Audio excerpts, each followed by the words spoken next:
कभी सोचिए एक ऐसा समाज जहां आपका जन्म ही आपकी किस्मत लिखते, जहां कुछ लोगों को बस सम्मान मिलता है और बाकियों को सिर्फ अपमान। इसी अन्याय के खिलाफ एक ऐसी आवाज उठी जिसने दक्षिण भारत की राजनीति और समाज को हमेशा हमेशा के लिए बदल दिया। वो आवाज थी पेरियार की। तो आज हम उन्हीं महान क्रांतिकारी की कहानी जानेंगे। बात है 20वीं सदी की शुरुआत की। भारत जाति की बेड़ियों में बुरी तरह जकड़ा हुआ था। समाज में एक बहुत गहरी खाई थी। और जानते हैं, इसी अंधेरे को चीरने के लिए एक मशाल जली, जिसका नाम था इरोड वेंकट रामासामी, जिन्हें दुनिया ने बाद में पेरियार के नाम से जाना। पेरियार ने अपनी पूरी की पूरी जिंदगी बस एक ही सवाल का जवाब ढूंढने में लगा दी। समाज की सबसे बड़ी बीमारी आखिर है क्या? और मजे की बात यह है कि उनके लिए इसका जवाब और इसका इलाज दोनों एकदम साफ थे। तो चलिए शुरू करते हैं इस नायक के उदय की कहानी इरोड वेंकट रामास्वामी की, जिन्हें लोगों ने बहुत प्यार से पेरियार का नाम दिया। पता है इसका मतलब क्या होता है? सम्मानित व्यक्ति। तो पेरियार का सफर शुरू होता है 1879 में तमिलनाडु के इरोड शहर से। 1919 में वो इंडियन नेशनल कांग्रेस में शामिल हुए, लेकिन जल्द ही उन्हें समझ आ गया कि उनका रास्ता कुछ और है, एक बड़े सामाजिक आंदोलन की तरफ। और उसका पहला बड़ा पड़ाव था 1924 का वाइकोम सत्याग्रह। अब ये वाइकोम सत्याग्रह कोई छोटा मोटा विरोध नहीं था। नहीं, ये तो इंसानियत के बुनियादी हक की लड़ाई थी। जरा सोचकर देखिए, एक पब्लिक रोड है और उस पर चलने से किसी को सिर्फ इसलिए रोक दिया जाए क्योंकि उसका जन्म किसी नीची मानी जाने वाली जाति में हुआ है। पेरियार इसी अपमान और अन्याय के खिलाफ एक चट्टान की तरह खड़े हो गए। और अपने सिद्धांतों के लिए उनका जुनून देखिए। इस आंदोलन के दौरान उन्हें एक बार नहीं बल्कि दो बार जेल जाना पड़ा, पर वो टस से मस नहीं हुए। कांग्रेस में रहते हुए पेरियार को बहुत जल्दी ये बात समझ में आ गई कि पार्टी सामाजिक सुधार, खासकर जाति के सवाल पर सिर्फ बातें करती है, करती कुछ नहीं।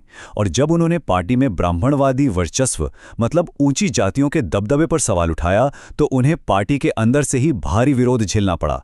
बस यही वो पल था जब 1925 में उन्होंने कांग्रेस को हमेशा के लिए अलविदा कह दिया। कांग्रेस छोड़ने के बाद पेरियार ने एक बिल्कुल नए रास्ते पर कदम रखा। ये रास्ता था लोगों को उनके आत्मसम्मान, उनकी सेल्फ रिस्पेक्ट का एहसास दिलाने का। ये एक ऐसी लड़ाई थी जो किसी भी राजनीतिक आज़ादी से कहीं ज्यादा गहरी और जरूरी थी। और बस इसी सोच के साथ 1925 में उन्होंने सेल्फ रिस्पेक्ट मूवमेंट यानी आत्मसम्मान आंदोलन की नींव रखी। और यह सिर्फ एक संगठन नहीं था, ये एक विचार था, एक चिंगारी थी जो पूरे दक्षिण भारत में आग की तरह फैल गई। तो इस आंदोलन के लक्ष्य क्या थे? एकदम क्रिस्टल क्लियर थे। ब्राह्मणवादी दबदबे को खत्म करना, जाति व्यवस्था को जड़ से उखाड़ फेंकना। उनका मानना था कि समाज को अंधविश्वास या पुराने धार्मिक ग्रंथों पर नहीं, बल्कि तर्क और विज्ञान पर चलना चाहिए। और इतना ही नहीं, उन्होंने महिलाओं की आज़ादी और बाल विवाह के खिलाफ भी जोरदार आवाज उठाई। चलिए अब जरा पेरियार के उन क्रांतिकारी विचारों पर नजर डालते हैं, वो आइडियाज जिन्होंने उन्हें अपने समय का सबसे ज्यादा विवादास्पद और साथ ही सबसे दूरदर्शी इंसान बना दिया। पेरियार ने लोगों के सामने दो तरह के समाज की तस्वीर रखी।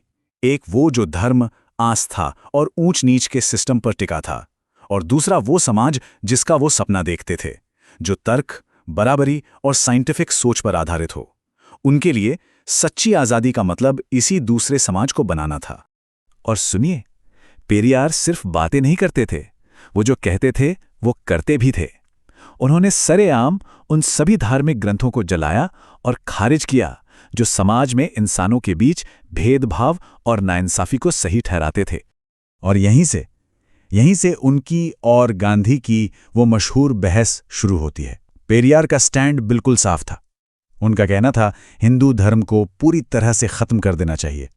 वहीं दूसरी तरफ गांधी का नजरिया एकदम अलग था। वो मानते थे कि धर्म में सुधार की गुंजाइश है। उनका तर्क था कि भाई, सारे धर्म तो आस्था पर ही टिके होते हैं, उन्हें अंदर से सुधारना चाहिए, ना कि पूरी तरह से खारिज कर देना चाहिए। लेकिन पेरियार इस बात से जरा भी सहमत नहीं थे। उनका सीधा सा जवाब था कि ये धर्म तो अपनी जड़ों से ही समाज को बांटता है।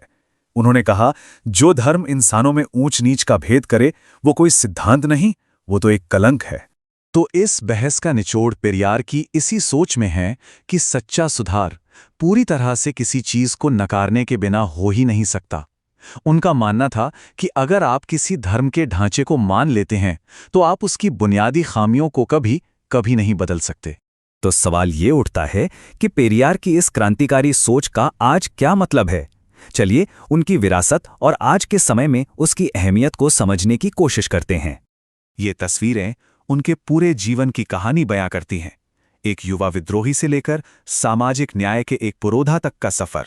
उनके इन्हीं विचारों ने तमिलनाडु में द्रविड़ राजनीति की नींव रखी, जिसकी वजह से वहां अनगिनत सामाजिक सुधार हुए। पेरियार का असर आज भी हर जगह महसूस किया जा सकता है। तमिलनाडु की राजनीति में जो द्रविड़ पार्टियां हैं वो उन्हीं के विचारों की देन है।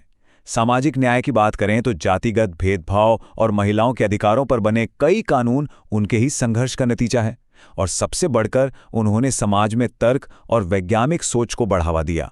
1973 में 94 साल की उम्र में पेरियार इस दुनिया से चले गए, लेकिन उनका जाना एक अंत नहीं था बल्कि एक शुरुआत थी। उनके विचार आज भी उन लोगों को हिम्मत देते हैं जो एक बराबर और न्याय से भरे समाज के लिए लड़ रहे हैं। और ये हमें आज के सबसे बड़े सवाल पर लाकर खड़ा कर देता है, एक ऐसे दौर में जब जाति, धर्म और बराबरी पर बहसें पहले से कहीं ज्यादा तेज हैं, पेरियार का संघर्ष आज कितना प्रासंगिक है, इस पर सोचिएगा जरूर।